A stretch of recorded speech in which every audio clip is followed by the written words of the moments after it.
প্রিয় ভাই বোনেরা, বিগত দেড় দশকের ফ্যাসিবাদী আন্দোলনের সঙ্গে স্বাধীনতা পরবর্তী ৩-৩.৫ বছরের সময়কাল ছাড়া আর কোনো শাসনামলের তুলনা চলে না। সুতরাং আমি সবাইকে বিনীতভাবে আহ্বান জানাবো, হিটলারের নাৎসিবাদ সম্পর্কে যেমন কেউ গৌরব করে না, পলাতক ফ্যাসিস্ট এর শাসনকাল নিয়েও গৌরব করার কিছুই নেই।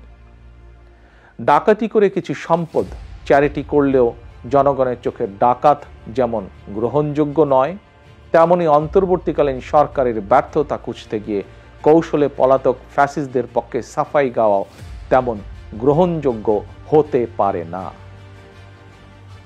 যারা কৌশলে ফ্যাসিবাদী শাসনের সঙ্গে বর্তমান অন্তর্বর্তীকালীন সরকারের তুলনা করতে চান, তাদেরকে স্মরণ করিয়ে দিয়ে বলতে চাই, 5ই আগস্ট বাংলাদেশে যা ঘটেছে এটি শুধু বাংলাদেশ নয়, বিশ্বের ইতিহাসেও মনে হয় নজিরবিহীন।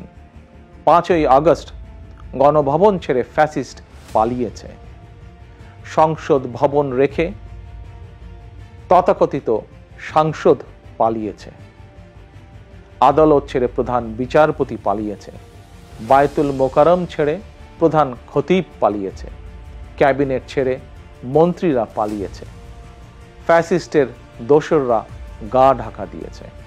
তবে উদ্বেগের বিষয় হচ্ছে, পলাতক এই ফ্যাসিস্টের চক্রের মনে এখনো কোনো অনুতাপ অনুশোচনা নেই।